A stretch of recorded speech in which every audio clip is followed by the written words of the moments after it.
Donc, avec moi aujourd'hui, Gabriel, Ah, bonjour, enchanté. qui est là totalement par sa propre volonté et pas du tout parce que je l'ai ramassé dans la rue comme mon dernier invité. Elle m'a ramassé au débarcadère, mais ça revient au même. Là. C'est vrai que ça vient au même. Et là, on s'en va sur Jean-Marie Le Pen. Jean-Marie Le Pen, parce que je voulais en parler, parce que moi, dans ma vie, en tout cas, ça a été un gros choc, Jean-Marie Le Pen, de manière générale. Un gros choc. Ouais, on va en parler un peu plus tard, mais c'est quelque chose qui m'a un peu réveillé politiquement. Ah, ok. Ouais, ouais, Intéressant. ouais, absolument. Donc, on va commencer tranquillement. On va passer une petite heure à parler de quelqu'un de terrible, et puis à la fin, on va sans doute être tous déprimés. Et pour ça, j'ai des bières. Est-ce que tu veux une bière? Ben oui. Écoute, rendu là. Autant parler d'une personne horrible, on va se péter la gueule aussi en même temps. Buvez avec modération. Avec modération. Ouais, c'est ça. Ma bière s'appelle modération. Moi, ça s'appelle la souche, ta bière. Ok, oui, fine. Alors, la plupart des auditeurs le savent, je m'appelle Maïwen. Et Maïwen, c'est un prénom breton. Oui. Un. Et il se trouve justement que venant du Morbihan en 1928, Monsieur Le Pen est né. Il était très breton. Ah ouais, il était breton. Ok. Ah ouais, non, Ouf. il était breton. Le Morbihan, très breton, la Trinité-sur-Mer, comme tu peux l'imaginer, c'est un petit village de pêcheurs. Vraiment, comme on peut en trouver des dizaines en Bretagne. Ok. Puis en 1928, c'était très granit gris, catholicisme vraiment intensément, parce que c'est toujours les peuples à qui on a retiré leur religion qui deviennent le plus catholiques ensuite. Ouais, ben, ouais. Ouais. Et puis, très très peur de tout ce qui vient, pas de la Bretagne, donc tout ce qui vient de Paris, là, c'est comme pas génial, génial. Donc, c'est là que naît Jean-Marie Le Pen, fils de Jean Le Pen, marin-pêcheur, et d'Anne-Marie Marchais. Donc, Ça veut dire qu'il y a une ligne alternative où il aurait juste été pêcheur. oui, il y a une ligne alternative où il a été juste été pêcheur. Je pense qu'on est dans le mauvais temps. Avec tout ce qui se passe, je suis comme. C'était pas en Canada. Non, c'est ça exactement. Donc, la famille est modeste, hein, tu imagines bien, en tant que pêcheur. Mais ça restait quand même correct. Ok. Donc, on était en 1928, une personne pour pouvoir gérer la maison, ça se faisait. Donc, le père, il est taiseux, dur à la tâche, catholique pratiquant, très pratiquant. Et puis, c'est lui qui transmet à son fils, en fait, la virilité bretonne, un peu rugueuse. Là. Puis, le sens de l'honneur, un petit peu archaïque. Et puis aussi, c'est lui qui va beaucoup dire, ah bah, il y a des gens qui travaillent, puis il y a des gens qui travaillent pas. Et les gens qui travaillent pas, c'est les gens qui sont des parasites. Ah, ok, cool. Donc, Jean-Marie Le Pen, c'est un enfant qui est plutôt brillant, curieux, mais tout ça, c'est des informations que je te dis qui viennent de sa biographie. Donc, il faut prendre tout en... Parce que sur son enfance, t'imagines bien qu'il n'y avait pas grand monde pour voir ce qui se passait à part lui-même. Non, c'est Personne ça. ne s'intéresse au fils d'un pêcheur, finalement. Donc, Curieux, ça veut tout et rien dire. Là. du coup, bah, c'est ça exactement. Par contre, apparemment, il était très fier du fait qu'il se bagarrait bien. Écoute, ça, on l'a pu le voir plus tard aussi. Là. Non, c'est ça exactement. Il a compris que celui qui frappe le premier, bah, c'est celui qui a le dernier mot. Euh, c'est ça. Et la violence, ça lui paraissait un bon moyen de régler les problèmes. On l'a vu en guerre d'Algérie. Rendu là. Spoiler, Ah, ok, ouais, spoiler. ouais, ouais. Hein? C'est ça le truc que je connais de lui. 1942, lorsque Jean-Marie Le Pen a 13 ans, son père embarque sur son bateau de pêche. Je sais pas si tu savais ce qu'il y avait en 42 en France à ce moment-là. Ben, la Deuxième Guerre mondiale, Ouais, déjà. ouais, Mais est-ce que la France était occupée à ce moment-là ou pas? oui. Mais Ah, malheureusement, les côtes bretonnes, c'est un endroit, un point fort, on va dire. ah, Et parce que c'est un endroit où on s'attend que les gens débarquent, que ben ce oui. soit du côté anglais que du côté américain. Donc, Mhm. tu sais ce qu'ils mettent dans l'eau? Des bombes, Ah! une mine navale. Et Donc, son père s'est fait exploser, genre? ouais. Oh, fuck. Donc, orphelin. Et donc, il se retrouve orphelin dans une France encore occupée. Et puis, c'est ça. Il a perdu son père donc à 13 ans. Quelle tristesse. Et, écoute, c'est difficile de. Mais, tu sais, genre, ça reste Ben, quand même un enfant de 13 ans qui perd un père. oui, c'est ça. C'est genre, on va pas commencer à faire de la psychanalyse sur waouh, qu'est-ce que c'est. C'est genre, mais c'est ça. Il obtient ses études, il obtient son bac, puis il s'en va à Paris pour étudier le droit et la politique. Ok. On va vite, parce que là encore, c'est pas Ouais. une histoire qu'on connaît très très bien. Mais il arrive à Paris environ dans les années 1950. Il attend que la guerre soit terminée, bien entendu. Ben oui, c'est plus logique à faire. Là. Donc c'est ça. Il va à la faculté de droit et presque immédiatement il rentre dans le militantisme étudiant, évidemment. En même temps, t'es jeune. Tu veux juste t'impliquer pour avoir une meilleure société, avoir des meilleurs droits. Quand t'es jeune, ben t'es naïf un peu. Bon, t'es. Ouais, alors je sais pas si c'est. Peut-être pas de Je sais militantisme, pas. ouais. Genre, il va chez les royalistes. Ça existait encore, les royalistes? Ça existe encore aujourd'hui. What the fuck? Non, en France, il existe encore des royalistes et des gens qui pensent que. Des napoléonistes aussi. Le droit a pas été décapité genre en 1789 ou en affaire d'un. Ouais, en 1792, oui, absolument, on a Ok. fait ça, oui. Mais après, il y en a un autre qui est revenu, après Napoléon. Il y avait Louis XVIII. Enfin, c'est compliqué, hein, c'est vraiment compliqué. Là, tu sais pourquoi on appelle la Cinquième République la Cinquième République? Non. Parce que c'est la Cinquième République. Donc il y a eu d'autres trucs entre les républiques. Ça me semble assez logique, oui. C'est cool, en tout cas, en 1792, il y a eu la première, et puis après, bref. Une deuxième, puis une troisième, puis une quatrième, puis une cinquième. Mais la quatrième, Il elle savait n'est pas pas quand tombée ça à cause d'un arrivait, là. roi. Mais ça existe encore, il y a encore des gens qui sont des Bourbons et des choses comme ça. Ok, puis que, genre, eux vivent le roi, là. Mhm. Eh ben, ok. Et puis ils sont pétés de thunes, ces gens-là. Ben, évidemment. Ils ont jamais perdu leur argent. Ils sont tous partis au Québec. Non, t'es une royaliste. Non. Je me sens insulté. Mais non, mais t'as raison, vive le roi, tout ça, tout ça.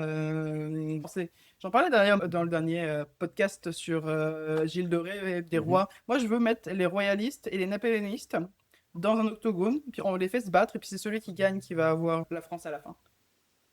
J'aime ça.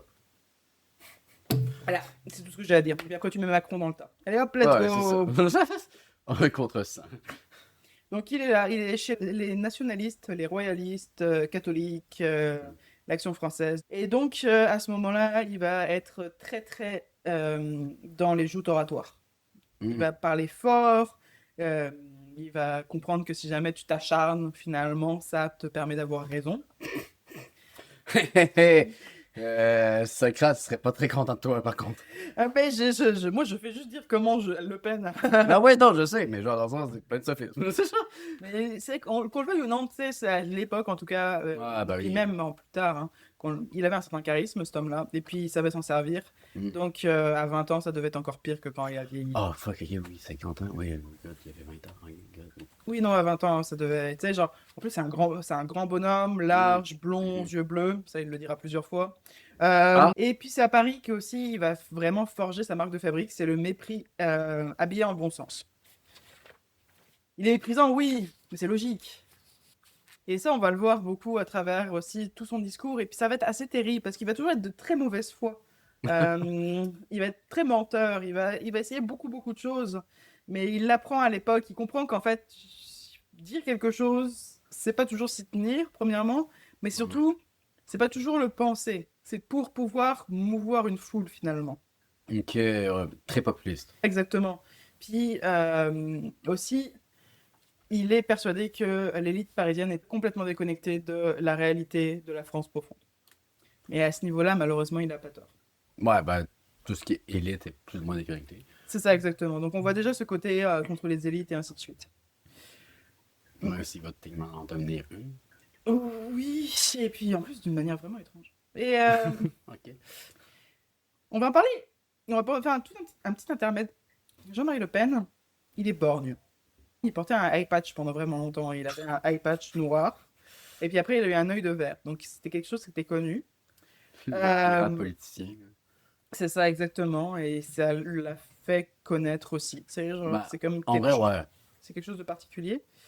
On ne sait pas trop comment il a eu cet œil de verre là. Ok. Lui, il aime bien raconter que il s'est accroché avec des militants communistes pendant une campagne électorale en 1958. Il serait tombé dans une embuscade, on lui aurait tapé dessus, il aurait perdu son œil dans le combat. Ok. Mais apparemment, ce serait pas tout à fait ça. Ce serait plus qu'il s'est battu pour vrai, en effet, dans une opération de collage d'affiches. Tu sais, genre quand ils collent une affiche pour Ouais. un truc, et puis ils recollent une affiche par-dessus, puis ils se sont Mhm. battus pour savoir qui collait l'affiche. Puis à ce moment-là, il se serait pris un coup dans l'œil, et puis c'est une blessure qui s'est infectée ou qui a été mal soignée. Donc lui, il a jamais expliqué qu'est-ce qui s'était passé à ce niveau-là. Peut-être que c'était trop honteux pour le dire aussi. J'en sais rien, mais dans tous les cas, il a été borgne toute sa vie, et puis il était surtout connu pour ça, et puis du coup, les gens étaient comme genre, lui, c'est un bonhomme, il a perdu un œil en se battant contre les communistes. Du temps où tu pouvais perdre un Années œil en 50. battant. Années 50. Oui, bah oui, non, mais les années 50, les communistes, ils faisaient peur, hein. Bah oui, Ouais, c'est ça. c'était des vrais trotskistes. Ouais, ouais. Donc, là, c'est le moment où on arrive au moment où tu vas apprécier. En 1953, Jean-Marie Le Pen interrompt ses études de droit et s'engage dans la Légion étrangère. Yay! Il part en Indochine. Le groupe? Non. Ce qui était l'Indochine. Bah, je vais expliquer pour les auditeurs. L'Indochine, c'était une des colonies françaises, parce que nous, les Français, on aime ça avoir des colonies. Donc, du coup, encore aujourd'hui, on a des colonies, on appelle ça des dom-toms. On fait croire que c'est des départements. Bon, alors. Vous étiez juste jaloux de la Grande-Bretagne, en fait. Mais je sais, mais même la Grande-Bretagne n'a plus tellement de colonies par rapport à nous, c'est ça qui est terrible. Oh, Tu sais, genre. Je veux dire, la Martinique, la Guyane, même, qui est encore considérée comme Ok. un département français. Je suis juste comme genre, mais. Ils ont un député Bref, dans tous les cas, on en parlera pas plus que ça. Je suis pas d'accord avec les dom-toms. Genre, laissez-les tranquilles. Mais c'est ça. Donc l'Indochine, c'était un endroit où on a perdu. Donc on s'en va.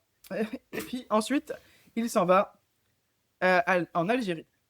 Donc Algérie, c'est 1956-1957. Il est officier paramilitaire. Il s'en va faire la bataille d'Alger, qui est un véritable massacre. Et il a torturé des gens. Il a torturé des gens de manière assez intense. Et puis, il dira toute sa vie qu'il ne l'a pas fait. Mais il y a vraiment beaucoup trop de témoignages qui vont dans Ouais, ce c'est ça, sens-là comme- pour que ce soit pas le cas. Tu vois. Genre, des fois, ils disaient pas genre des trucs comme non, mais j'ai oublié aux ordres. Oui, exactement. Il reconnaît avoir interrogé des prisonniers. Il nie avoir torturé. Et il souligne avec une habileté rhétorique que la torture est une pratique répandue dans cette guerre. C'est ni un démenti ni une excuse, c'est juste. C'est pas parce que c'était répandu que tu devais le faire. Bah oui, mais tu sais, genre, c'est vraiment ça. Genre, c'est comme. Mon grand-père a fait la guerre d'Algérie. Ok. Parce que, genre, c'est quelque chose qui. C'est quelque chose qui est vraiment pas si loin que ça, finalement, hein, 1950, 1960.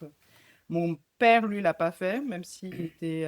Parce qu'il était enseignant, il a réussi à passer à travers Mais c'est sûr que pour le coup, c'était une guerre qui n'était pas vraiment belle, mais les gens qui allaient là-bas, ils comprenaient pas pourquoi, particulièrement, ils étaient en guerre avec l'Algérie, du coup, ils Ok. n'étaient pas à fond dans les combats, on va dire ça comme Ouais. ça, surtout les Français. Mm. Donc lui, c'est manifestement, tu sais, il a voulu vraiment faire le bon soldat, et puis genre le... Mais ça, c'était pas un truc de genre l'Algérie voulait devenir indépendant. Oui, c'est Ouais, ça. c'est ça. Oui, non, c'est ça. Le FNL, c'était le Front de libération de l'Algérie. Mais c'est ça parce qu'encore une fois, l'Algérie était une colonie française. Mm. Et puis, il y avait les pieds noirs en Algérie qui prenaient pas mal tout. Un petit peu comme les anglophones ici, mais encore pire, évidemment, parce qu'il y a le racisme en plus. Mais pour le coup, bah, l'Algérie voulait juste être indépendante. Et puis la France était comme genre, bah non, on veut pas. Ouais, c'est oui, le Québec avec le Canada.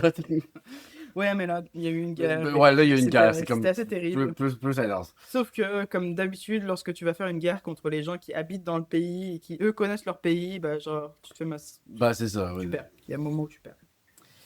Mais c'est ça. Lui, il a vraiment pris sa carrière militaire comme preuve de sa valeur, de son patriotisme et de son droit pour parler au nom de la France. Ouais, non. Bah oui. Bah, oui, mais. Ça marche pas de même. Mais... Il a jamais, jamais, jamais été inquiété pour ses actes de torture, d'ailleurs, au niveau judiciaire, évidemment. Et puis, ça lui a permis d'être en même temps le héros de guerre et l'homme qui n'a pas eu besoin de répondre de ses actions. Écoute, la Convention de Genève, ça l'appliquait pas, I guess. Écoute, la Convention de Genève a rendu là, personnellement, je pense que la plupart des gens pensent que c'est juste un truc que tu trouves dans un Kinder et puis que, genre, faut pas suivre tant que ça les instructions. Parce que, pour vrai, quand on regarde ce qui se passe dans le monde actuellement... Ouais, non, c'est ça. Genre, Convention de Genève, c'est juste comme une invitation à faire des choses. Et ce serait bien que vous arrêtiez d'utiliser des armes chimiques. On aimerait ça. Ce serait bien que, genre, vous torturez pas. Ce serait bien que vous fassiez pas la guerre à un pays au hasard. Trump n'est pas de cet avis, mais. Non, c'est ça. Il revient en France en 1956 et il a 27 ans. Et il est élu député de Paris. C'était le plus jeune député de France sous la 4ème République, qui est en train d'agoniser. Il entre à l'Assemblée nationale sous l'étiquette du mouvement poujadiste. C'est un parti qui a été formé en fait par des commerçants et des artisans qui étaient formé par quelqu'un qui s'appelait Pierre Poujade. Et c'était quelqu'un qui n'était pas pétier à l'origine du Lot, qui avait déclenché un mouvement de résistance fiscale. Il voulait pas que les commerçants se fassent fiscaliser. Surtout, en fait, en 1956, c'était le moment où les grandes surfaces apparaissaient, donc les grandes épiceries, type métro, IGA, et les petits commerçants se retrouvaient dans une situation un petit peu difficile. Donc, ils se sont relevés, et puis, bourgeois qu'ils sont quand même tout de même, hein, un petit peu, ils ont pu faire un mouvement politique qui était géré par Poujade. C'était du populisme à l'état pur. Ok. Et le poujadisme, c'est resté dans le discours français comme un synonyme du populisme.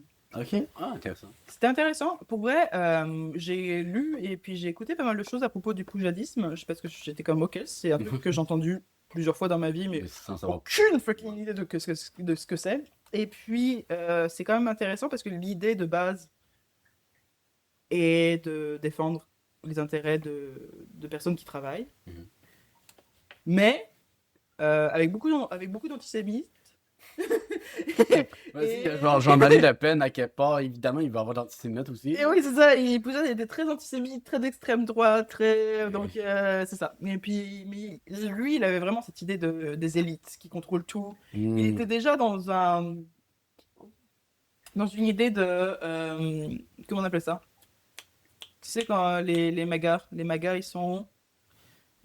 Complotistes. Ah, complotiste. Il était déjà complotiste à l'époque. J'ai hésité entre complotiste et paranoïaque, mais Bah, les deux. ça revient plus loin. Oui, plus ou moins. Donc, c'est ça. Puis Le Pen, il est dans ce mouvement-là, puis ça fonctionne bien. Alors, c'est comme drôle, parce que c'est comme un mouvement poujadiste qui se base sur les commerçants et les artisans. Lui, il a juste fait du droit et de la politique, et vaguement du militaire. Sweet fuck all artisan, genre. Ah mais non, I know, right? C'est toujours... Bah, c'est un profiteur. Pour vrai.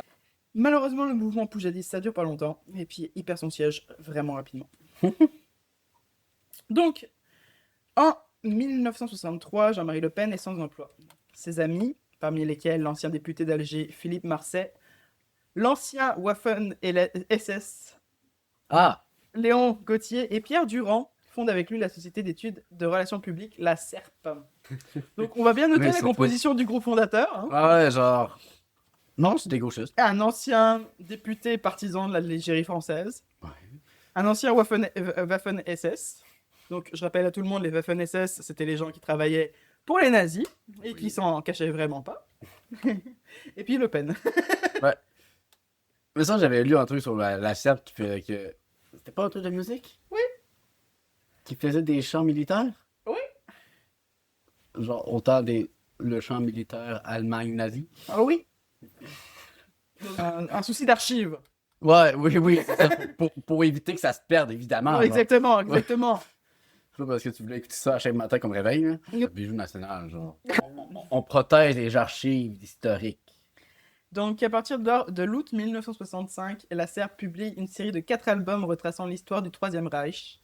Il donne à entendre des discours d'Hitler, de hauts dirigeants nazis, ainsi que des chants de propagande et des ambiances de meetings de masse. Genre, vraiment, je me dis, à quel moment des personnes ont pensé à faire ça? C'est ça qui Personnellement, j'écoute des discours du Troisième Reich pour m'endormir la nuit. Il a tellement raison. J'ai appris l'allemand pour ça. Ouais, c'est ça, exactement. J'ai appris l'allemand avec ça. La pochette du premier album, le Troisième Reich 1, parce que c'était le premier album, voix et chant de la révolution allemande, contient ce texte d'une désinvolture proprement stupéfiante. Es-tu prêt? Accroche-toi à ton siège. La montée vers le pouvoir d'Adolf Hitler et du Parti national-socialiste fut caractérisée par un puissant mouvement de masse, somme toute populaire et démocratique, puisqu'il triompha à la suite de consultations électorales régulières, circonstances généralement oubliées. Ok, oui, Hitler a un petit peu juste manipulé les votes aussi, mais ça, on n'en parlera pas, I guess. Mais pourquoi on oublie qu'il a été élu, finalement, hein? Non, mais écoute, oui, il a été élu, mais comme César a été élu. Comme d'autres dictateurs à l'époque de Rome. C'est ça. Donc, le disque est immédiatement attaqué pour apologie de crimes de guerre par le producteur de la République. Je vois pas pourquoi. Non, moi non plus. Et le réseau du souvenir et le comité d'action de la résistance. Donc, c'est comme ça. C'est comme ça, il y a beaucoup de monde qui sont contre quand même. Au moins, il y a un mouvement contre ça, genre, en fait. Et Le Pen perd un procès, donc le procès en question en 1968. Il s'en tire avec une condamnation. Mais évidemment, c'est trop tard, le disque est déjà partout là. Ouais. Et la SERP continue active jusqu'en 1999 et deviendra un agent central de propagande culturelle du Front National pendant plus de 30 ans, diffusant des cachettes de discours lepénistes, finançant indirectement la machine politique. La SERP sera finalement mise en liquidation en 2000. On a raté notre moment pour pouvoir racheter la SERP. Je suis désolé. Alors, j'étais pas encore né en 2000, j'étais né en 2001. Mais... C'est pas grave. Moi, j'avais 9 ans. Donc, à 9 ans, c'est sûr que je me serais totalement fait acquisitrice des différents discours du Troisième Reich. Ouais, soit pour ça, j'aurais fait la même affaire, soit pour ça, soit pour Bitcoin. Mais... Donc, tout ça n'était que de la culture, de la mémoire, du patrimoine sonore, rien à voir avec la politique. Ah non. Donc, on va mettre ça derrière nous. En 1972, la salle de la Mutualité à Paris, le Front National, est fondée. D'où est-ce que ça vient, cette initiative-là? Ça vient d'un parti qui s'appelle l'Ordre Nouveau, un mouvement d'extrême droite qui se veut doter d'une façade électorale plus présentable. Parce que l'Ordre Nouveau, ils sont surtout connus pour bastonner les communistes dans les rues. Ah, cool. Et les communistes sont connus pour bastonner l'Ordre Nouveau dans les rues. Un peu comme ce qui s'est passé récemment en France, avec le fasciste qui s'est fait tuer par des antifas. À l'époque, c'était vraiment plus courant en plus. Je sais pas s'il y avait des morts, les par mœurs exemple. continuent à se propager. Et puis ils vont approcher du coup Le Pen pour pouvoir prendre la tête du Front National. Donc, on va s'arrêter sur le casting de la soirée de fondation. Encore des SS. Ouais. Ben écoute, désolé, spoil. Donc, c'est Pierre Bousquet qui dépose les statuts du Front National avec Jean-Marie Le Pen. Il devient le premier trésorier du parti. C'est qui Pierre Bousquet? Eh ben, c'est un soldat de la Waffen-SS. Hey! Au fond de la... Comme quoi, rien ne se perd, rien ne se crée, tout se transforme. Mais moi, ça me tue. Parce que je suis comme, ok, mais la France, grande résistante, blablabla de Charles de Gaulle. Puis on avait encore des Waffen-SS partout dans la France. Finalement, Mais pourquoi c'est encore là? Non, c'est ça, genre, il était au sein de la division SS Charlemagne. Il a combattu les soviétiques en avril 1945 dans Berlin. Et la libération, il est condamné à mort pour collaboration, peine commue à 3 ans de prison, dont il n'effectue que 2 ans et demi. Ouais, ok. Ça a comme chuté. Ça a chuté vraiment vite. Peine de mort peut-être juste 3 heures. Ah non, 2 ans et demi finalement. Allez, bye. C'est genre. Sursis. Ouais, c'est ça, exactement. Et puis, il peut créer son propre parti politique après. Ok, cool. Il pensait à la peine de mort. Tu peux créer ton parti. Have fun.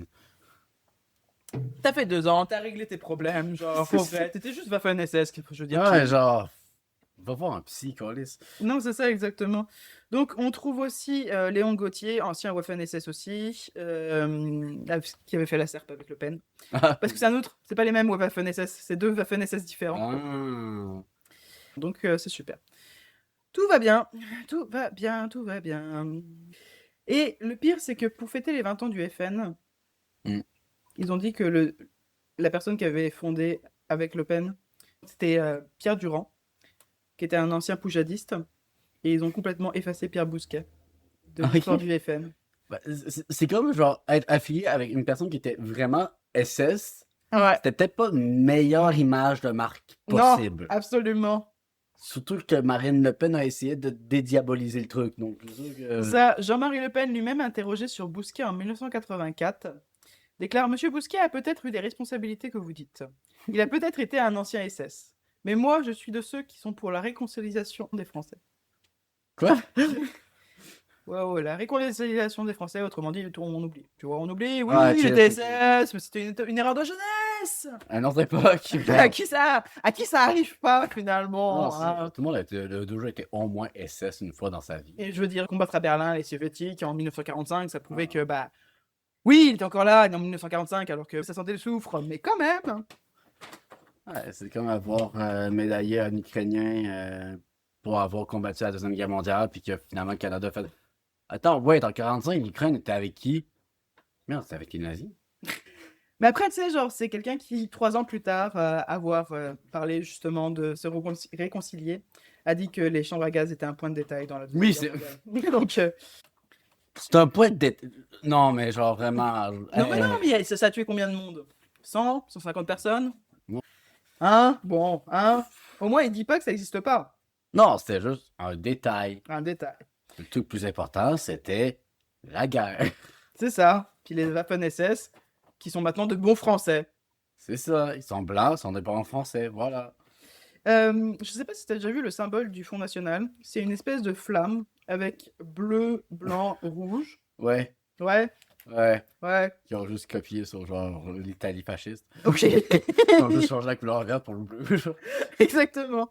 Ils reprennent directement le logo de la flamme du MSI, Movimento Social Italiano, Mouvement Social Italien, qui est un parti politique néofasciste qui est fondé en 1946. Donc, ils ont pris exactement le même symbole que le parti néofasciste.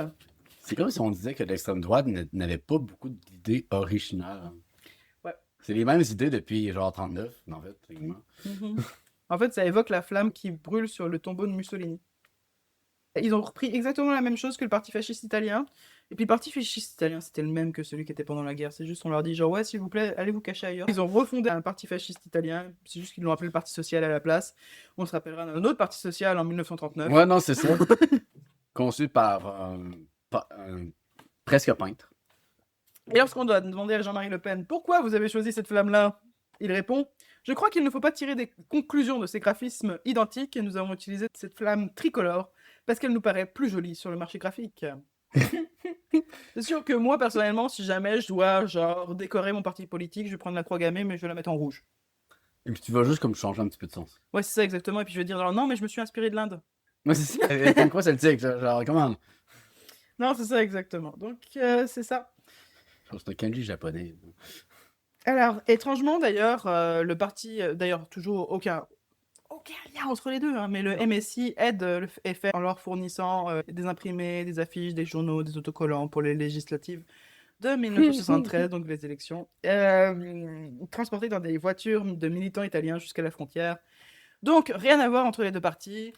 Le Front National n'est pas fasciste, n'est pas fondé par un SS, n'est pas non plus inspiré par les Italiens. Rien à voir. C'est un hasard. Un hasard. Le monde est complet. petit. C'est exactement. Voilà. Exactement ça. Le problème des infâmes, c'est qu'ils sont toujours entourés d'autres infâmes. Bah oui. Forcément, c'est pas drôle. Non, ben c'est ça. Genre, tu Je peux t'avoue. être un infâme si t'es pas entouré d'autres personnes comme toi. Non, c'est ça. Donc, il y a un homme qu'on peut pas passer sous silence, un homme que l'histoire officielle a soigneusement rangé dans ses marges, qu'on a oublié parce que il n'était pas SS, mais c'est l'architecte intellectuel que le FN a eu dans ses premières années, c'est François Duprat. Donc, il est né en 1940, essayiste, homme politique, auteur spécialisé dans les mouvements d'extrême droite et adepte des thèses négationnistes. Donc, ceux qui disent que les camps de la mort n'ont jamais existé.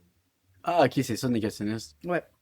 Ok. C'est une des figures de l'extrême droite française dans les années 1960-70. C'est un petit peu la personne dont s'inspire Zemmour, par exemple, aujourd'hui. Ok. Et le numéro 2 du Front National aussi. Donc, évidemment. Ok. Cadre dirigeant de tous les groupes d'extrême droite durant 20 ans, pionnier du négationnisme, Duprat a été le principal artisan de la création du Front National en 1972. Donc, il élabore la stratégie du parti, inventant notamment le slogan « 1 million de chômeurs, c'est 1 million d'immigrés de trop ». Ok, what the fuck? Ah, le contexte, le contexte. Oui, bah oui, mais le contexte, bof, hein. Le contexte, ça reste que c'était parti avec ça en mode. Ah, ok. Ouais, ok, fine. Donc, c'est ça, il y a un problème en France, c'est du chômage, bouc émissaire, facile. Et puis, à l'époque, c'était pas si courant encore de dire que c'est la faute des immigrés. Ok. Non, on n'était pas encore dans ce délire-là. Leur délire, c'était encore genre, c'est à cause des juifs, genre. Je sais, oui, kinda, mais foncer à ce point-là sur l'immigration pour bouc émissaire, c'était pas quelque chose que les autres régimes politiques faisaient tant que ça. Peut-être qu'ils en parlaient, genre, plus comme en termes de stade, mais comme pas en termes économie. Non, exactement. Donc, lui, Duprat, il mélange tout. Il va mélanger antisémitisme, il va mélanger antisionisme, il va mélanger anticommunisme. Donc, il va tout mélanger ensemble. Et puis, il va publier des trucs sur les SS en disant qu'il y a quand même beaucoup d'idées reçues sur eux, puis aussi sur les chambres à gaz. Ah ouais. Oui, non, mais je te dis. Il y a beaucoup d'idées reçues. Oui. Ben, c'est surtout des idées factuelles. Et dans les années 1970, des groupes nationalistes révolutionnaires créés et animés par Duprat font figure de véritables matrices idéologiques. À l'origine de la diffusion des thèses négationnistes et racistes sur l'essentiel des réseaux internationaux néo-nazis. Donc il a balancé tout ça. Et en 1978, il est assassiné. Ah, Meurt dans l'explosion de sa Citroën GC piégée sur la route de Seine-Maritime. Donc, ok. c'est ça. On ne sait pas qui l'a assassiné encore aujourd'hui. Peut-être que c'est juste son moteur qui a explosé. Non, c'est pas ça. Non, non. C'était un vrai assassinat. Ok. Est-ce que c'était l'extrême gauche? Moi, personnellement, je pense que peut-être le Mossad. Le Mossad? Ah oui, Pourquoi? parce que le Mossad, c'est des gens qui sont très anti-nazis, qui ont vraiment Ah, ok. beaucoup été partout par rapport à ça. Ok. Donc, Je connais très peu le Mossad. le Mossad, c'est les agents secrets d'Israël. Ah, ok.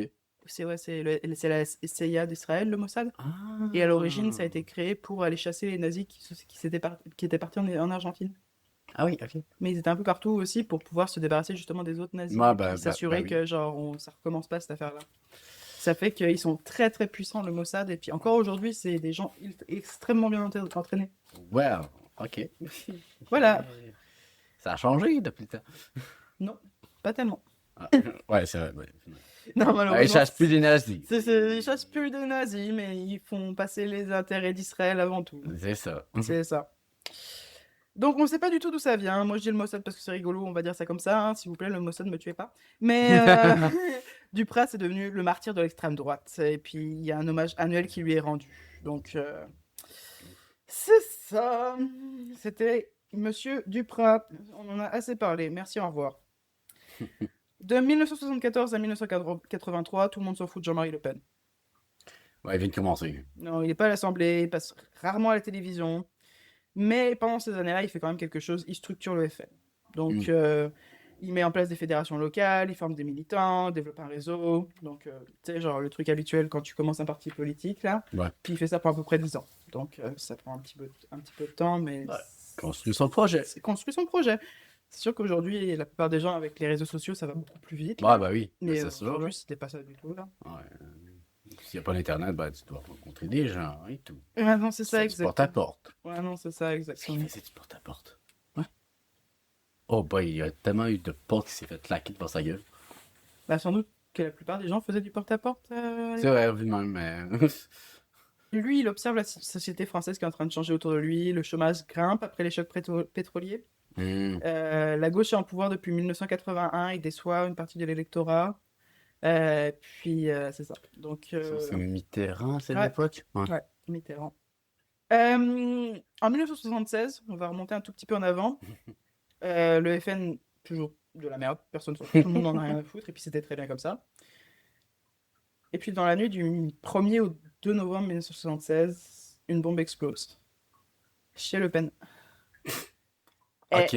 L'engin équivalent à 5 kg de dynamite explose devant le domicile de la famille Le Pen, au niveau 9 de la Villa Poirier.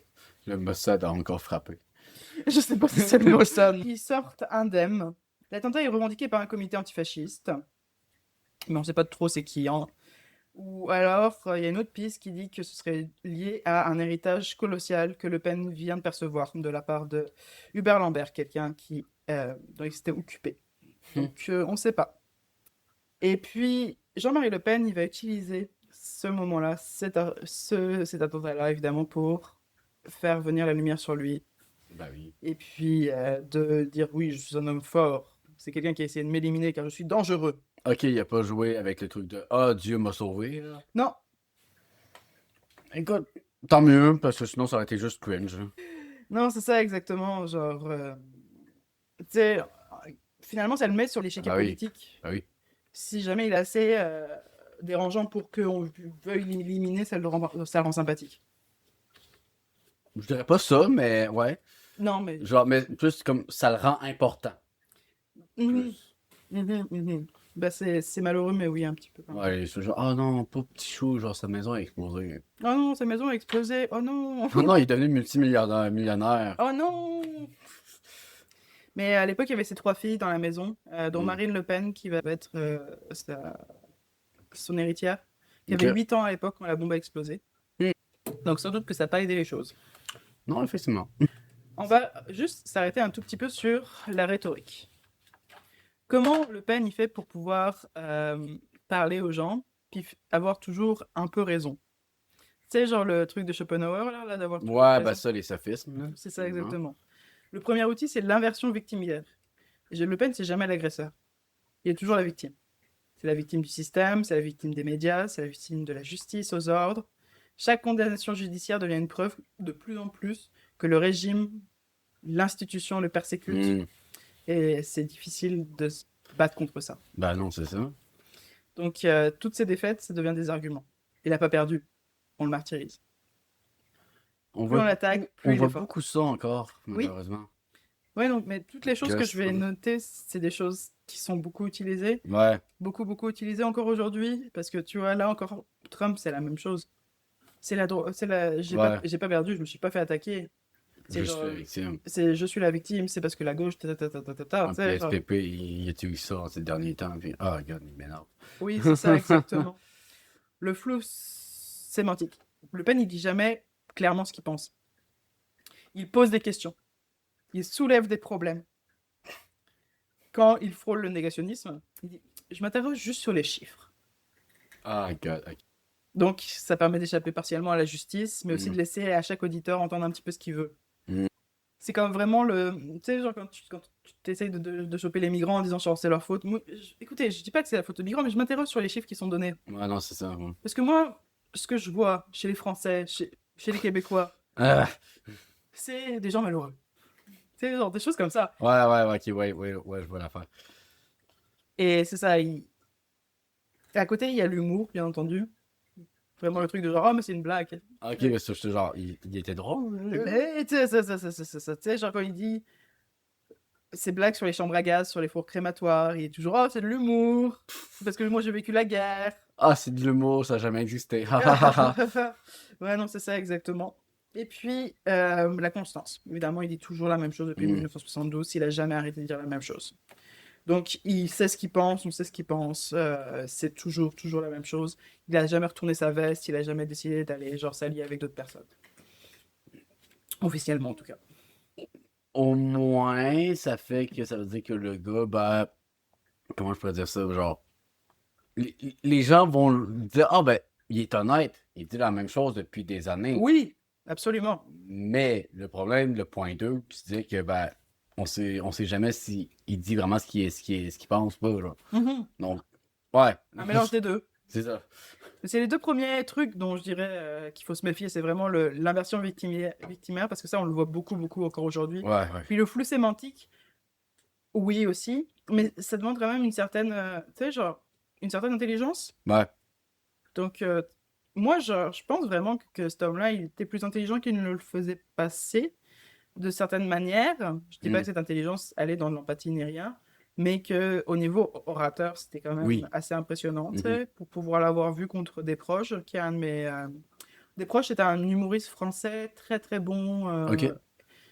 et il n'a pas réussi à désarmer Le Pen. Je trouvais ça fou. Donc, 1984, élection européenne. Le Front National obtient 11% des voix. 10 élus au Parlement européen. Ça monte. Ouais, Mm. c'est une des raisons pour laquelle Marine Le Pen actuellement est interdite d'élection. C'est à cause du Parlement européen et des choses qu'elle aurait fait là-bas, parce que Ah ouais? le Front National a trouvé en fait sa porte d'entrée dans les élections, et c'est le Mhm. Parlement européen, parce que c'est pas un truc qui intéresse trop le monde. Il Mm. faut vraiment avoir des gens qui sont très motivés par ton parti pour pouvoir aller voter à ce truc-là, parce que en C'est pas vrai, ce qui s'est passé en 2024, il me semble. oui aussi un petit peu. Ouais, ok. Donc, la France découvre sidérée qu'il y a dans son corps électoral des millions de personnes qui choisissent librement de voter pour un programme dont la France aux Français. Et puis moi, ça m'a toujours genre étonné, parce que je suis comme ok, la France aux Français, mais t'es élu au Parlement européen. Ouais, non, ça n'a pas de sens. Non. Européen, c'est comme, c'est tout. Mais C'est la tu sais, France. genre, j'imagine que c'est pour faire valoir les points français, un petit peu comme le bloc québécois au Ouais, fédéral. ouais. Mais c'est ça. Après, il y a quand même une grosse différence entre le fait que la France s'est jamais vraiment fait écraser par l'Europe, là. Ouais, c'est ça. Donc, le Canada a toujours été des bitches avec le Québec, là. Là, pour le coup, à l'époque, à gauche, c'est l'horreur. Tout le monde est comme genre, what the fuck. Ouais. Et puis à la droite, ils sont embarrassés. Parce Ah, que ok. ouais, à l'époque, la droite, est vraiment pas comme... On est proche de la Deuxième Guerre mondiale, donc Ouais. ça, l'extrême droite, c'est quand même assez proche. Ouais, c'est ça, exactement. Ils Ils sont sont comme- encore gênés par les fascistes. Donc, c'est ça, genre... Ensuite, ce qui va se passer, c'est que si jamais il dit des choses terribles, il doit le faire avec le sourire. Une des formules classiques qu'il dit à l'époque, pendant cette période-là, c'est « La France ne peut pas accueillir toute la misère du monde Ça, on l'a entendu, j'ai entendu aussi, genre, ». En fait, dans les dernières années. c'est ça. Mais c'est la France, et la phrase, c'est de Michel Rocard, qui est un socialiste, Mm. et qui a été Premier ministre. Et Le Pen l'a volé, en a fait sa propre maxime. Et puis il dit « Ah bah, moi je cite un socialiste » quand on lui dit qu'il est raciste. Mais la Attends, il vérité, était socialiste ou socialiste? non, socialiste, Ok, parce que ok. la France ne peut pas accueillir toute la misère du monde. C'est juste la phrase. Il y a la suite qui va dire, mais elle Ah, doit essayer. mais elle doit essayer. Et non, c'est ça. Donc là, justement, là, on va parler un tout petit peu de Pierre Desproges et l'émission qui s'appelle Le Tribunal des flagrants délires. Ok. Et puis, en fait, c'est un tribunal radiophonique imaginaire. Donc c'est comme un tribunal, mais c'est pas un vrai tribunal. C'est juste des humoristes qui défendent une personne qui est accusée. Ok. Et puis, là, pour le coup, la personne accusée, c'est Jean-Marie Le Pen. Mhm. Le président, bref, c'est plein de gens super connus de l'époque. C'est un petit peu comme si on mettait genre des pointures de l'humour québécois sur, Ouais. en train de faire Un un, show sur. un show sur Pierre Poilievre. Tu sais, genre, Et c'est ça. Pierre Desproges, moi je l'aime full. C'est un humoriste, humour noir. Style Mm. littéraire dévastateur. Tu sais, pour vrai, il est capable de tout faire en alexandrin sans problème. Il a ri de tout, de la mort, du cancer, de la guerre, du nazisme, avec beaucoup d'élégance. Ok. C'est très intéressant à écouter. Et puis c'est Jean-Marie Le Pen qui est là ce soir-là.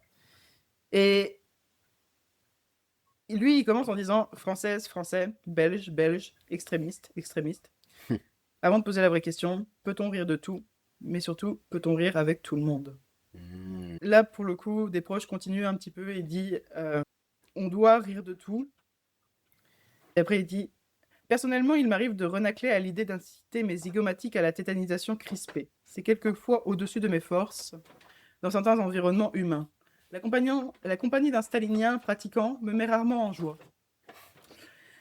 Près d'un terroriste hystérique, je pouffe à peine.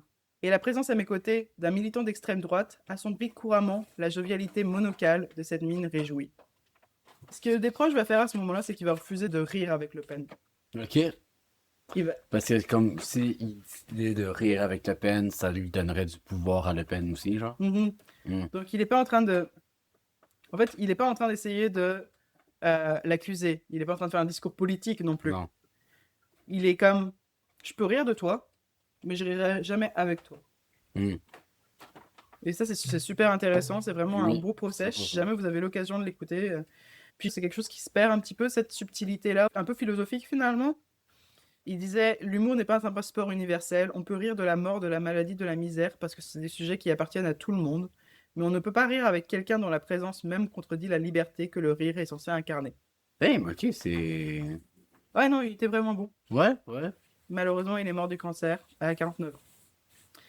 Alors que Le Pen, lui, vivra jusqu'à 96 ans. Ben, c'est les meilleurs compères en Non, Écoute. c'est ça, exactement. Je m'en parlais toujours parce que, genre, en 88, bah, t'imagines bien, moi, j'étais pas né ni rien. Ouais. Mais mes parents l'écoutaient beaucoup, puis ils étaient comme, genre, j'ai pas de cancer sur la scène, alors qu'il en avait un. Bref, dans tous les cas. Ah, cool. Yes. J'ai pas la micro, j'ai pas la micro. Vraiment ça, vraiment ça. Donc, c'est acquis. Le Front National ne descendra plus jamais en dessous des 10%. Merde. Et oui. Aux législatives, c'est 35 députés qui rentrent. Et Mais je me demande, genre, si tout le monde s'en calissait de Le Pen, qu'est-ce qui a fait que ça a augmenté? en fait, ce qui a augmenté, c'est vraiment... il est tombé dans la craque. Pour vrai, parce À que... cause de le à cause Conseil de- européen? À cause des trucs européens, ouais. Ok. Parce que là, en fait, comme personne n'en avait rien à secouer Ouais. des élections européennes en France, parce qu'en France, on a beaucoup d'élections. Ça m'est arrivé d'aller élire des choses, genre 4 fois l'année, des fois.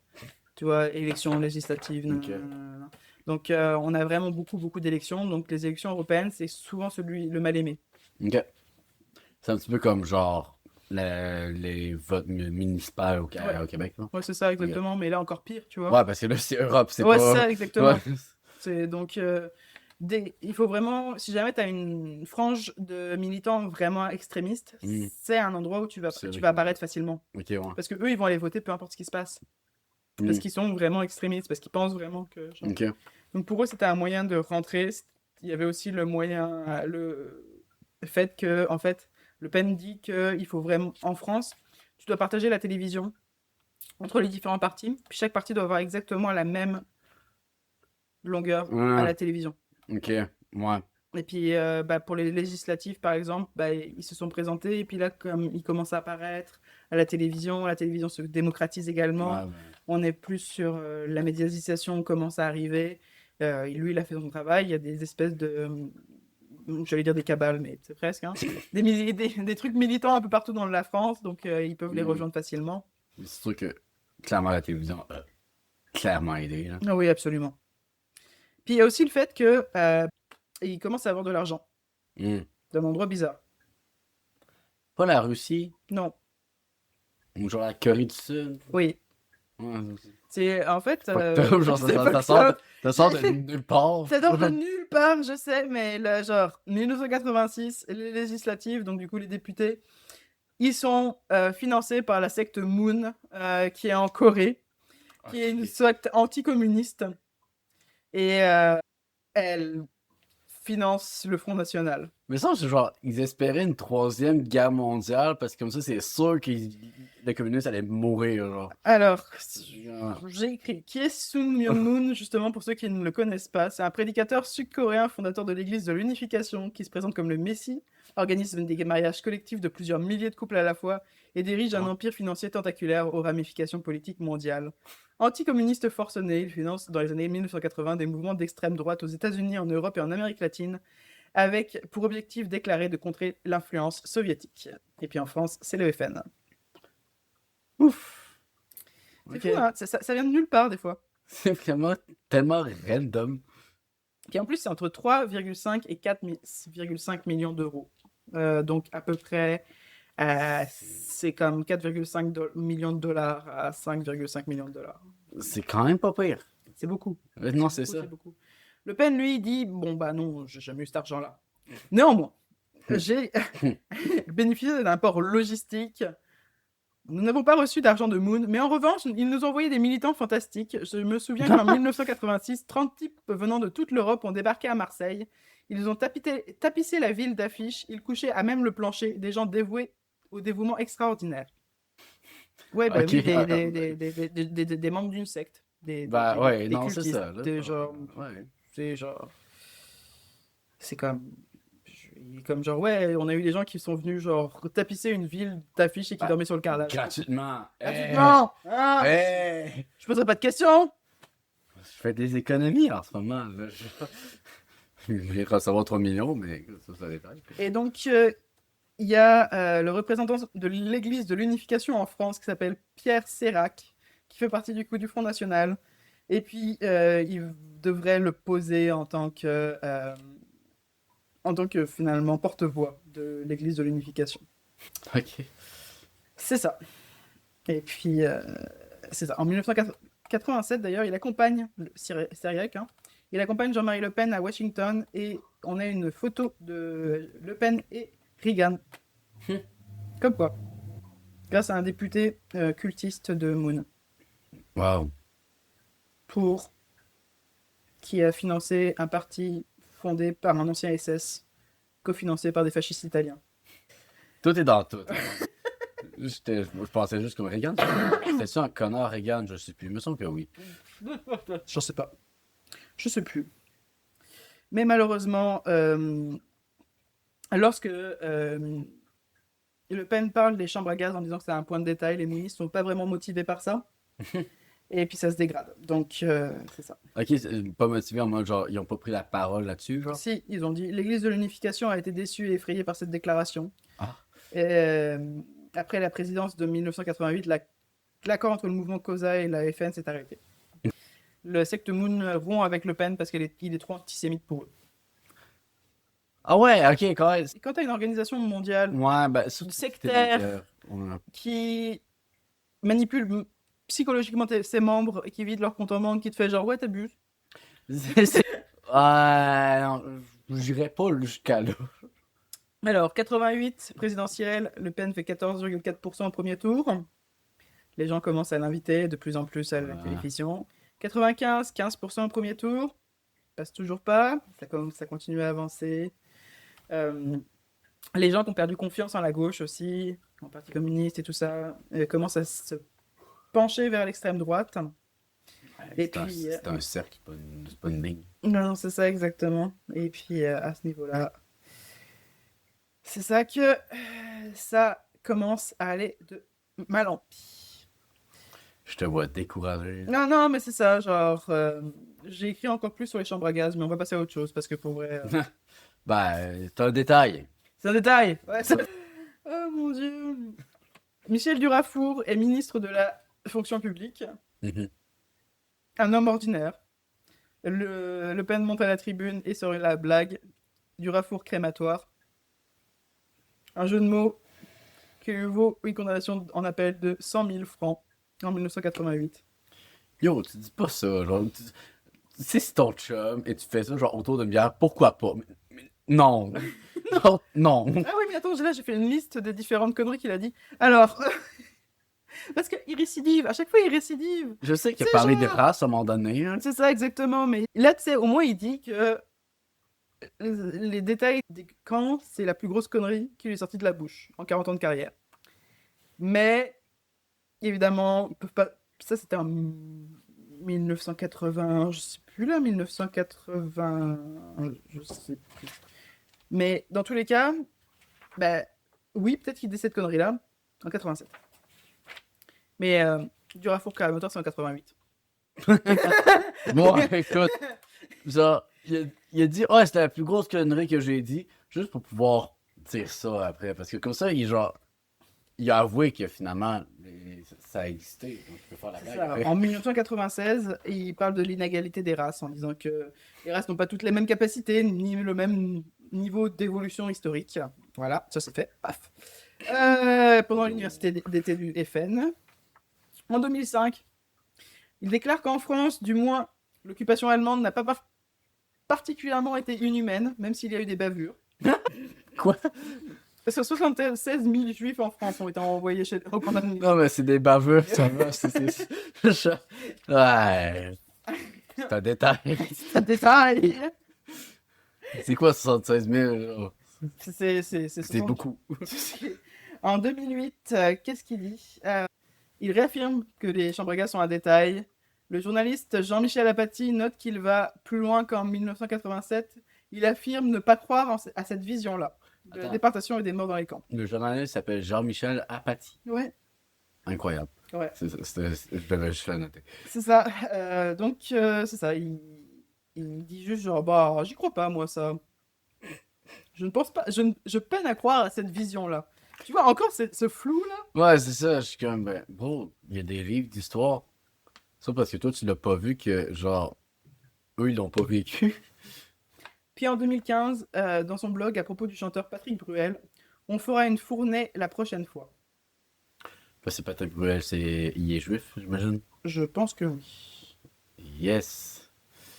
Puis il y a ses mémoires publiés vers la fin de sa vie, dans lesquels il dit l'antisémitisme garantit l'homogénéité de le groupe juif et les sionistes le savent.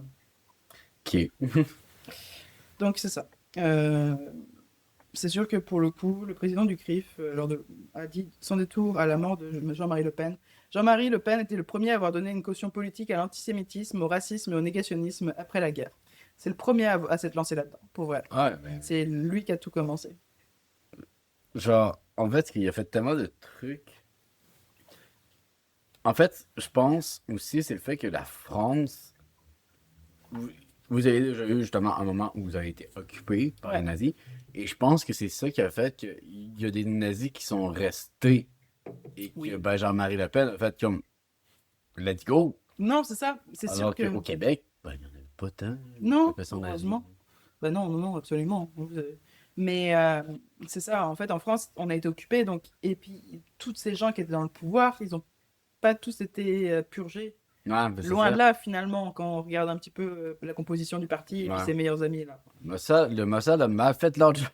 Eh, le Mossad, hein? Hey! Moi, j'adore ça, suivre les complots, là. Genre, je suis tous les complots. C'est Monsieur Patel, là, qui est du FBI, qui s'est marié avec une Israélienne. Je suis certaine que c'est une agente du Mossad. Pour vrai, genre, là, les gens, ils en parlent. Moi, je suis quand même, genre, full complotiste à ce niveau-là. C'est le complot que tu veux croire. Ouais, c'est le complot que je veux croire. C'est genre, il y a un côté un peu romantique là-dedans. Moi, C'est j'aime ça. bien. Il y en a qui croient genre, au complot des pigeons qui sont juste des caméras. Toi, tu crois ça? Mais les pigeons sont des caméras. Mais genre- Oh fuck. Oh, fuck. Je m'en vais! Non, je On m'en va reprendre notre averti. J'en prends le travers. J'y vais à la nage. Donc, c'est là où on arrive, où moi, j'ai eu ma première rencontre avec Jean-Marie Le Pen en 2002. J'avais 11 ans. Et puis, à 11 ans, c'est la première fois que je comprends ce qui se passe lors d'une élection présidentielle. Et, Ah, ben oui, 2002, c'était avec le secondo. ouais. Ouais. Et là, mon père avait voté, bien entendu, à gauche. Puis le problème, c'est que des gens à gauche, il y en avait vraiment beaucoup. Donc, ça a dispersé le vote de gauche. Contrairement à ici, où il n'y a pas beaucoup de partis, en France, tu peux en faire plein. Ben, il me semble Et- que Mélenchon avait décidé de faire comme. Ah, tout est parti, maintenant on est seul parti, genre. Oui, mais de toute façon, il y a jamais pire que la gauche pour pouvoir, genre, foutre la gauche dans la merde. Donc, t'imagines bien qu'ils se sont dispersés relativement rapidement. Eh. Et, et donc, oui, c'est Chirac en tête, Monsieur Chirac. Et en deuxième position, Jean-Marie Le Pen à 16,86. J'ai jamais vu mon père aussi déçu que ce jour-là. Pour vrai, c'était fou, fou, fou, fou, fou, fou, fou. Et puis, ma mère aussi. Donc, tout le monde a pas compris ce qui s'était passé. Personne ne pouvait croire que la France, qui est censée être liberté, égalité, fraternité, on est quelqu'un d'extrême droite Ouais. en deuxième position. Il y a beaucoup de journalistes qui bafouillent à l'antenne. Tout le monde est comme genre. What the fuck? Tout le monde s'attendait à ce que ce soit Jospin, qui était l'ancien Premier ministre. Lui, il fait juste je me retire de la vie politique. Et puis, à ce moment-là, il y a beaucoup de gens qui font juste ok, bon, bah, va falloir qu'on aille aux urnes. Parce qu'on ne veut pas avoir ça. Ben non, c'est ça, là. Il y a des centaines de milliers de personnes qui défilent dans toute la France avec des banderoles avec marqué voter escroc, pas facho. Parce que Chirac était un peu un escroc, qu'on le veuille ou non.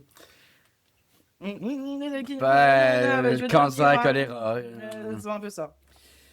Et puis, des jeunes qui n'avaient jamais voté, ils se précipitent pour s'inscrire sur les listes électorales. Donc, Chirac obtient 82,2 au deuxième tour et donc est élu. Mais c'est quand même bizarre parce que Chirac, il n'a pas gagné parce que les gens voulaient voter pour lui. Tout le monde a voté contre. Tout le monde a voté contre Le Pen. Donc, c'est comme une espèce de plafond de verre qui existait avant pour l'extrême droite vient juste d'être brisé en 2002. Puis l'extrême droite devient une menace vraiment plus palpable aussi pour toutes les minorités qui sont en France. Ben oui, c'est clair. Parce qu'autant moi, bah, j'étais choqué parce que j'étais dans une famille de gauche, mais j'étais pas mise en danger. Non, c'est ça. Parce que tu restes une femme blanche française. Oui, c'est ça. Donc, c'est quelque chose qui va empoisonner le débat public jusqu'à maintenant. Donc, après 2002, il s'est transformé. Là, il n'est plus le chef d'un groupuscule politique, c'est le leader d'un parti politique qui pèse 15 à 20% de l'électorat français. Et en 2007, Nicolas Sarkozy, ben, il va chercher les thèmes du FN pour pouvoir se faire élire. Identité nationale, immigration, autorité, on va les passer au Karcher, les banlieues, c'est genre des choses comme ça. C'est lui. Donc il aspire une partie de l'électorat lepéniste. J'aime pas le terme lepéniste. C'est vrai que le péniste, mais c'est un peu drôle. Hein. Le Pen, ça veut dire le chef en breton. Ah, ok. Ouais. Cool. Mais c'est ça. Mais même Chirac va s'inspirer de lui pour pouvoir faire certaines choses. Je sais pas si tu as déjà entendu ce passage de Chirac qui dit, en parlant d'une famille d'immigrés, si jamais vous ajoutez le bruit et l'odeur, en parlant d'une famille d'immigrés à l'intérieur d'un condo. C'est super raciste. Oui. C'est terrible, mais c'est parce que justement, il essaye de parler à l'électorat de Le Pen, c'est ça. Donc c'est ça. Et puis Nicolas Sarkozy, lui, il va faire la même chose là. Il va être particulièrement connu, Nicolas Sarkozy, pour être ultra chiant avec les gens dans les banlieues françaises, qui sont en général des minorités. C'est pas lui qui a fait le truc de bande de racailles, là? Ouais, ok. Ouais, c'est lui Puis qui fait c'est ça. aussi allié à Kadhafi pour genre. Kadhafi, ouais. Ouais, ouais. Kadhafi, puis pour finalement l'assassiner. Oui, bah c'est ça. Mais ça, Chirac a fait des choses comme ça lui aussi. J'en doute Genre, pas, là. ouais, non, mais genre, la France, on est vraiment les spécialistes pour s'allier à des tyrans et puis de faire genre, ah bah non, dis donc, on le connaissait pas, c'est qui ce mec-là avec ce chapeau brigolo? Et puis c'est ses cheveux gominés, nous n'avons aucune idée. Même dans le Turkménistan, j'ai découvert que c'était en partie une société française qui construisait les palais là-bas. Ah ben, tabarnak. J'étais comme genre, bah là! Donc, c'est ça. C'est la première femme de Le Pen. On va passer sur quelque chose un peu plus doux. Elle s'appelait Pierrette. Mm. Ils ont eu 3 filles ensemble et ils se sont séparés parce elle l'a trompé avec le biographe de Le Pen. Ok. Donc, elle se sépare de lui. Et puis, à ce moment-là, Playboy l'interroge sur sa relation avec Le Pen. Blablabla. Et puis, lui, à ce moment-là, il lui dit, il dit aux nouvelles, si elle a besoin d'argent, elle n'a qu'à faire le ménage. Puis, elle fait des photos pour Playboy avec Madame Le Pen fait le ménage nu. Donc, Madame Le Pen a fait des photos de elle dans très petite tenue pour pouvoir le mettre dans Playboy. Genre pour faire chier son ex aussi. Ouais, pour faire chier son ex surtout, oui, absolument. Donc, elle embauche environ 60 000 euros pour cette petite... Pas mal. Oui, quand même, quand même, quand même. Et puis, du coup, bah, elle se fait renier par ses filles, par exemple. Ah, bon. Écoute. Donc, c'est comme compliqué. Et finalement, à la fin, Pierrette retourne vivre dans le même endroit que Le Pen à la fin de sa vie. Pourquoi? Parce que ces 3 filles louent un appartement à côté de chez eux, et puis genre, ils veulent voir leur mère de plus de temps en temps. Écoute, genre, dans cette économie. C'est ça, ils se sont pas parlé pendant 20 ans, et puis on fait bon. Ouais, bon. c'est notre mère. C'est ça. Puis en 2011, finalement, le père euh, donne les rênes du parti du Front National à Madame Marine Le Pen. Donc, c'est ça. Et puis, c'est là qu'il commence une sorte de rupture. Marine, elle veut dédiaboliser le FN, donc le rendre plus passe-partout. Ouais. Elle va parler de laïcité, elle est contre l'islam, et des choses comme ça. Donc, elle parle du social. Elle essaye aussi de se débarrasser de son père. Parce que les chambres à gaz qui sont un détail, C'est pas bon pour l'électorat. même en là. 2011, ça passe pas tant que ça, finalement. Ça Non, c'est fonctionne ça. pas. Donc, suite à sa sortie sur antisémite sur son blog, il se trouve exclu de son Front National par sa propre fille. C'est un peu shakespearien, j'aime bien. La fille a tué le père. Exactement. Et puis, il crée la trahison et il crée un micro-parti qui s'appelle les comités Jeanne, qui restera vraiment marginal. Et c'est une des raisons pour laquelle il crie à un moment Jeanne, au secours! Ah, c'est ça. Ouais, J'essaie de comprendre d'où ça venait. oui, moi aussi. Même en tant que Français, j'étais même pas au courant alors que j'étais encore en France à ce niveau-là. Donc, il peut pas s'en empêcher, il provoque à tout va quand même. Et puis, Ah ouais. Il a une finalement, grande gueule, là. et c'est ça. Genre, en 7 janvier 2025, il meurt. 96 ans. Yeet. Enfin. Eh, ça vit longtemps ces conneries-là, n'empêche. Hein. Non, c'est ça. Et puis les réactions sont révélatrices. Une partie de la classe politique salue l'homme politique avec des pincettes, beaucoup de pincettes, mais quand même. Et puis des élus qui auraient 20 ans plus tôt refusé de prononcer son nom parlent de figure qui a marqué la 5ème République. Ouais. Mais, Marqué, ça veut pas dire positivement. mais c'est vrai. C'est ça. Mm. Donc, c'est ça. Jean-Marie Le Pen, il a jamais été président, il a jamais gouverné, il a jamais eu le pouvoir, mais il a reconfiguré la politique française pour un demi-siècle, puis même au-delà de ça. Parce que le négationnisme, c'est un truc que tu peux trouver maintenant aussi en Amérique du Nord. Ouais. Donc, c'est des choses qui partent. Que ce soit le grand remplacement, le négationnisme, tout ça, c'est des choses qui sont des doctrines qu'on avait, qui sont parties de quelque part.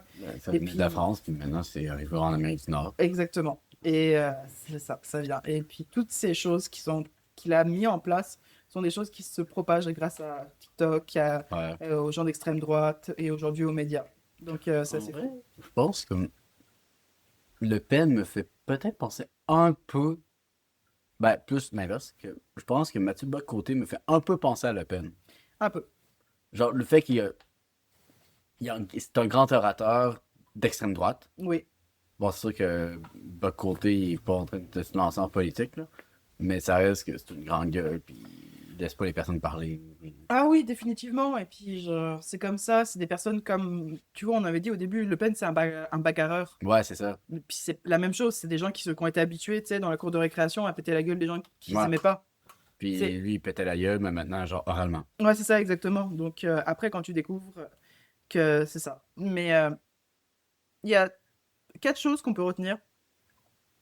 C'est que, premièrement, même si la personne vient de la Waffen-SS, manifestement, elle peut quand même faire quelque chose D'extrême droite. d'extrême droite, Bizarrement. bizarrement, qui peut devenir aujourd'hui. Aujourd'hui, le Front National n'existe plus sous cette forme-là. Ils l'ont changé, mais ça reste Ouais. la même chose. Ben, ça, c'est le RN, mais c'est juste le nom qui change. Le Rassemblement National, ouais. Et puis aujourd'hui, la personne qui est au pouvoir du Ouais, Rassemblement. par-delà. Ouais, c'est ça. Mais en fait, c'est que surtout, justement, en parti politique, que tu changes le nom du parti et que tu changes la figure qui représente le parti, ben, le parti reste le même, c'est les mêmes programmes. C'est ça. Mais les gens, ils l'oublient. Puis il y a aussi le fait que faut se méfier, il faut être constamment méfiant de qu'est-ce qui se passe. Mhm. Parce qu'il n'a pas cherché à renverser la République. Non, c'est ça. Il n'a pas cherché à faire un putsch. Il a décidé d'essayer de la changer de l'intérieur. Et ouais, il a joué selon les règles. Mhm. Donc n'importe qui est capable de faire ça finalement. Mhm. Puis il a réussi en fait, qu'il le veuille ou non un petit peu. Quand... Il le voulait surtout. Ben oui, mais j'imagine qu'il le voulait, parce que sinon, C'est ça, parce que je il pense serait que pas resté 50 ans là-dedans. Là. c'est pas quelqu'un qui a créé de la colère. Hmm. C'est quelqu'un qui a pris la colère et puis qui l'a Le diriger vers. fait une Les grosse casses. boule avec et puis qui a fait genre ouh. Donc c'est ça. Ouais, c'est. Ben, c'est un infâme. C'est un infâme. C'est ça. Une belle merde. Bah, merci à tout le monde d'avoir écouté cet épisode-ci qui va sans doute être un petit peu long, mais on a eu du fun. Ouais. Bon. Gabriel a sa propre prochaine TikTok. Oui, ben j'ai Boiselle, donc autant sur TikTok que YouTube. Donc c'est ça. Puis nous, on se retrouve à un autre moment. Et puis Gabriel fera un épisode sur John McDonald. Et la prochaine fois, c'est moi qui m'insérerai dans le fauteuil et qui écouterai Gabriel go. parler. Merci à tous. Je vous souhaite une bonne soirée. Essayez de ne pas faire de trop de cauchemars. Et puis rappelez-vous, Jean-Marie Le Pen est mort. Hein? Bonne nouvelle. Il ne peut pas venir vous hanter la nuit. Et les Waffen-SS aussi. Maintenant, on appelle ça des agents de la l'ICE. Mais les Waffen-SS sont morts, eux.